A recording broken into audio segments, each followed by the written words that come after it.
किसी महान व्यक्ति ने कहा है कि खुली छतों के दिए कब के बुझ गए होते अगर कोई ना होता जो इन हवाओं की पहेलियों को सुलझाता।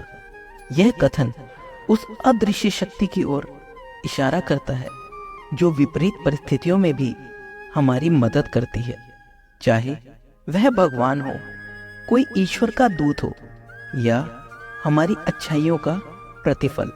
एक बार की बात है, एक डॉक्टर का क्लिनिक था। वह हर दिन जब अपने घर से निकलता तो उसकी पत्नी उसे एक चिट्ठी देती थी। उस चिट्ठी में घर के लिए आवश्यक सामान की सूची होती थी जिनकी खरीदारी करनी होती थी। डॉक्टर उन सामानों की कीमत का अंदाजा लगाता और उसी हिसाब से अपने मरीजों से फीस लेता था। वह केवल उतने ही पैसे लेता था जितने से उसकी जरूरतें पूरी हो जाती, भले ही सामने वाला मरीज कितना भी अमीर क्यों ना हो। इसके बाद वह मरीज से कोई अतिरिक्त शुल्क नहीं लेता था। यह डॉक्टर का प्रतिदिन का नियम बन चुका था, एक निस्वार्थ सेवा का अद्वितीय उदाहरण। एक दिन जब डॉक्टर अपने क्लिनिक पहुंचा और उसने हमेशा की तरह अपनी चिट्ठी खोली तो उसमें घर के सामान की सूची थी, लेकिन इस बार उसमें उसकी बेटी की शादी के सामान की भी सूची जोड़ी गई थी। डॉक्टर यह देखकर गहरे विचारों में पड़ गया, क्योंकि उसे समझ नहीं आ रहा था कि वह इतने पैसों का इंतजाम कैसे करेगा। उसकी चिंता बढ़ती जा रही थी। इसी बीच एक कार आकर उसके क्लिनिक के सामने रुकी। कार से एक सज्जन उतरे और क्लिनिक में आकर बैठ गए। डॉक्टर ने उनसे पूछा, क्या आप बीमार हैं? उस व्यक्ति ने उत्तर दिया, शायद आपने मुझे पहचाना नहीं। सालों पहले मैं आपके पास आया था। मेरा नाम कृष्णलाल है। उस दिन मेरी कार आपके क्लिनिक के सामने पंचर हो गई थी और मेरा ड्राइवर उसे ठीक कर रहा था। उस समय मुझे छाया की जरूरत महसूस हुई, इसलिए मैं आपके क्लिनिक के सामने बैठ गया था। जब मैं वहां बैठा था तो एक छोटी सी लड़की आपको खींचकर कह रही थी, बाबूजी चलिए घर चलते हैं, मुझे भूख लगी है, मुझे खाना चाहिए।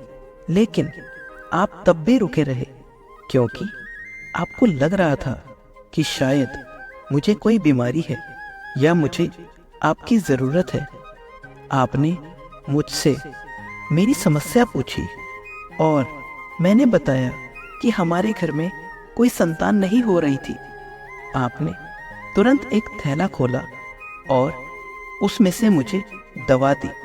जब मैंने आपको पैसे देने की कोशिश की तो आपने उन्हें लेने से मना कर दिया। कृष्णलाल ने आगे बताया, उस समय एक व्यक्ति ने मुझे बताया कि डॉक्टर का आज का खर्च पहले ही पूरा हो चुका है। तब मुझे आपकी जीवन शैली और आपकी सेवा का असली अर्थ समझ में आया। उस दिन से मैंने और मेरी पत्नी ने सोचा कि शायद आप भगवान के भेजे हुए व्यक्ति हैं। हमने वह दवा ली और आज मेरे आंगन में 2 बच्चे खेलते हैं। आज मैं शहर अपनी भतीजी की शादी के लिए सामान खरीदने आया था, लेकिन ना जाने क्यों मुझे वह छोटी सी लड़की याद आ गई। इसलिए मैं दोहरी खरीदारी कर रहा था, एक अपनी भतीजी के लिए और दूसरी आपकी बेटी के लिए। यह सुनकर डॉक्टर की आंखें खुली की खुली रह गई। उसने भाव विभोर होकर कहा, आप विश्वास नहीं करेंगे कृष्णलाल जी, आज सुबह मेरी पत्नी ने बेटी की शादी के लिए जो चिट्ठी दी थी उसमें सबसे नीचे लिखा था, भगवान हमेशा हमारे साथ होते हैं, बस हमें थोड़ा इंतजार करना होता है। अगर हमने अच्छे कर्म किए हैं तो हमें उनका अच्छा परिणाम अवश्य मिलेगा। मेहनत करते रहो और हिम्मत मत हारो। यह कहानी हमें ये सिखाती है कि जब हम निस्वार्थ भाव से दूसरों की मदद करते हैं तो वह मदद कभी व्यर्थ नहीं जाती।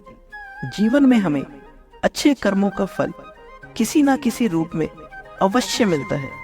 डॉक्टर का उदाहरण यह साबित करता है कि यदि हम सच्चाई और सेवा की राह पर चलते हैं तो भगवान हमेशा हमारी मदद करते हैं, चाहे वह मदद अप्रत्यक्ष रूप से ही क्यों ना हो। तो दोस्तों, इस वीडियो के लिए इतना ही। मिलते हैं अगले वीडियो में। अपना ख्याल रखिएगा। जय श्री कृष्ण।